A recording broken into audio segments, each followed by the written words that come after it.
বিশ্ব প্রতিবন্ধী দিবস উপলক্ষে জলপাইগুড়িতেও বিভিন্ন অনুষ্ঠানের আয়োজন জলপাইগুড়ি ওয়েলফেয়ারের উদ্যোগে। এই দিনটি উপলক্ষে বিভিন্ন অনুষ্ঠানের পাশাপাশি চলে রক্তদান শিবিরও। আগামীকাল বিশ্ব প্রতিবন্ধী দিবস, আর সেই উপলক্ষে প্রতি বছরের মতো এবছরও জলপাইগুড়ি ওয়েলফেয়ারের আওতায় বিশেষ চাহিদা সম্পন্ন সকল প্রতিবন্ধী ভাই ও বোনেদের নিয়ে একটি বিশাল মিছিলের আয়োজন করা হয়।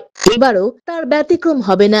জলপাইগুড়ি ওয়েলফেয়ারের উদ্যোগে এই মিছিলটি ওয়েলফেয়ার থেকে শুরু হয়ে জলপাইগুড়ি শহরের বিভিন্ন পথ পরিক্রমা করবে এবং শেষে ওয়েলফেয়ারে এসে শেষ হবে। পরে তাদের একটি প্রতিনিধি দল জেলা শাসকের কাছে বিভিন্ন দাবি দাওয়া নিয়ে স্মারকলিপি প্রদান করবেন। এ বিষয়ে ওয়েলফেয়ারের সম্পাদক সঞ্জয় চক্রবর্তী বলেন, প্রতিবন্ধীদের বিভিন্ন সরকারি সুবিধে থাকলেও তা বর্তমানে কার্যকর হয় না, তাই আমরা আমাদের দাবি নিয়ে আবারও সরকারের কাছে যাব। আমরা প্রতিবন্ধী দিবস পালন করছি 1987 সাল থেকে। প্রতিবন্ধীদের অধিকারগুলো রক্ষা করবার জন্য যেখানে যেখানে দাবিগুলো পেশ করা দরকার আমরা দাবি পেশ করি। আমরা 1995 সাল 2017 সাল অনেকগুলো আইন তৈরি হয়েছে প্রতিবন্ধীদের পুনর্বাসনের জন্য, কিন্তু আইনটা আইনের জায়গায় পড়ে রয়েছে। এখনও প্রশাসনিক উদাসীনতা এবং রাজনৈতিক সদিচ্ছার অভাবে এইসব কাজগুলো পিছিয়ে যাচ্ছে। আমাদের দাবি থাকবে যে আইনে যা বলা আছে প্রত্যেকটা প্রতিবন্ধী যেন ঠিকঠাক পায়, বা প্রতিবন্ধীরা আসে তাদের ট্রাইসাইকেল হুইলচেয়ার কাজগুলো দেওয়ার চেষ্টা করি।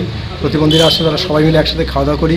এবছরের নতুনত্বর মধ্যে অনেক কিছুই থাকছে, যেমন প্রতিবন্ধীরাই নাচ গান আবৃত্তি করবেন। প্রতিবন্ধীদের হাতের তৈরি নিজের হাতের তৈরি জিনিসপত্র এখানে স্টল থাকবে, সেই স্টল থেকে বিক্রি করে তারা আর্থিকভাবে হবে। অনেক